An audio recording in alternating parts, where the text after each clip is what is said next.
Hi అండి. కమ్మనైన పెసరట్టు ఎలా చేయాలో చూద్దాం. అయితే పెసలు లేకపోయినా సరే మనం పెసరపప్పుతో కూడా చేయొచ్చు. ఎందుకంటే పెసల నుండి వచ్చిందే కదండీ పెసరపప్పు. పెసలైతే లేవు. అందుకనే నేను పెసలతో కూడా చేస్తుంటాను. కాకపోతే పెసరపప్పు నానేసి ఎక్కువ నానేసాననమాట. అందువల్ల పెసరట్టు ప్లాన్ చేశాను. ఇదంతా పప్పు వండుకొని తినలేం కదా! అందుకని చెప్పి పెసరపప్పుని ఇలా నానేసి నేనైతే పెసరట్టేసాను. ఆ వెనకాతల ఉన్న బ్యాక్‌గ్రౌండ్ ఏది చూడదు. వంటగది కదా! వంటగదిలాగే ఉంటది. అయితే మనం పెసలు నానేసి పెసల్ని మిక్సీలో వేసుకొని జీలకర్ర, పండుమిర్చి ఏసానండి నేను. ఎండుమిర్చి వేయలేదు. పండుమిర్చి వేసాను. అదైతే ఇంకా బావుంటది. అలాగే వాటర్ ఎయాలి. తగినంత ఉప్పేసుకోవాలి. ఇలా ఇది గ్రైండ్ చేయాలి. మన అట్టు రావడానికి వీలుగా మనమైతే గ్రైండ్ చేయాలి. చూసారు కదా! ఇలా గ్రైండ్ చేసిన పిండినైతే మనం అట్టయితే వేసుకొని తినేద్దాం రండి.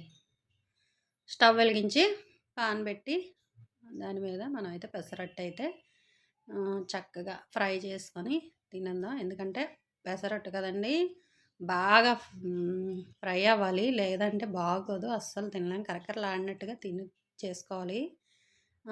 ఆయిల్ పెనం వేడైన తర్వాత ఆయిల్ వేసి అట్టయితే వేద్దామండి. చూడండి ఇలా అట్టు కూడా రావాలి, సాఫ్ట్‌గా రావాలి. అలాగే వేస్తే అది చక్కగా రావాలి. అలా చేసుకొని దీన్నైతే మాత్రం ఇలా చేసి దాని మీద మనం ఉల్లిపాయ ముక్కలు వేయొచ్చు.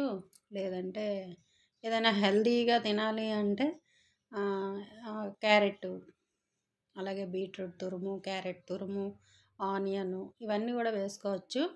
అవన్నీ ఎక్కువ వేస్తే నాకు తినాలనిపించదండి. అందుకని చెప్పి నేను ఓన్లీ పెసరట్టుకి ఏం కావాలో అదే వేసాను. ఉల్లిపాయలు ముక్కలుగా కట్ చేసి ఉల్లిపాయ, అలాగే పచ్చిమిర్చి, అల్లం తరుగు వేసాను. అల్లం తరుగు మనం గ్రైండ్ చేయడం కన్నా అల్లం తరుగు వేసుకొని తింటే బాగుంటుందండి. హోటల్లో అలా వేస్తారు.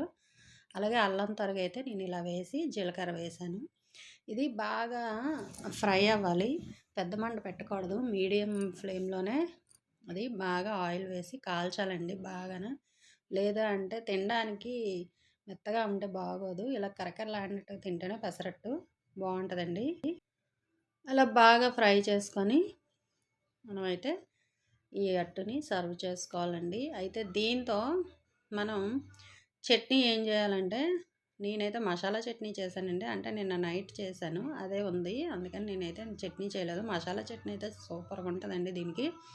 ఇలా బాగా కాల్చుకోవాలండి. చూసారు కదా! ఇలా కాలిన తర్వాత మనం అయితే సర్వ్ చేసుకోవాలి. లేదు అంటే నాకైతే మెత్తగా అట్టు వస్తే నాకు నచ్చదండి. కరకరలాడినట్టుగా ఇష్టం. ఎందుకంటే అయిష్టంగానే తింటాను పెసరట్టు.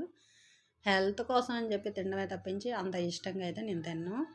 అయితే ఇగోండి చూడండి, పెసరట్టు అయితే రెడీ అయిపోయింది. నేనైతే దీంతో బొంబాయి చట్నీతో అయితే తింటున్నానండి. చూసారు కదా! ఒకటే వేసుకున్నాను, 2 అయితే తినలేను. అందుకని చెప్పి మనిషినైతే ఉంటాను కానీ అట్టయితే ఒకటే తినగలను. ఇడ్లీలు అయితే 2 తినగలను. అయితే వేడివేడిగా ఇలా తినేసి దీంతో బొంబాయి చట్నీతో తింటే చాలా బాగుంటుంది. అయితే బొంబాయి చట్నీ ఎలా చేయాలనేది మసాలా చట్నీ అండి. అది ఎలా చేయాలో మరొక వీడియోలో పెడతాను. ఇదైతే మాత్రం సూపర్గా ఉందండి. అట్టు భలేగా ఫ్రై అయ్యింది. అంటే మరీ మాడినా కూడా నాకు నచ్చదు. అందుకని చెప్పి ఇలా గోల్డెన్ కలర్ వచ్చిన దాకా ఫ్రై చేసుకొని ఇలా తినాలి. కాల్చుకొని కాల్చడం అది చాలా బాగుందండి. మంచి అయితే టేస్టీగా అయితే వచ్చింది.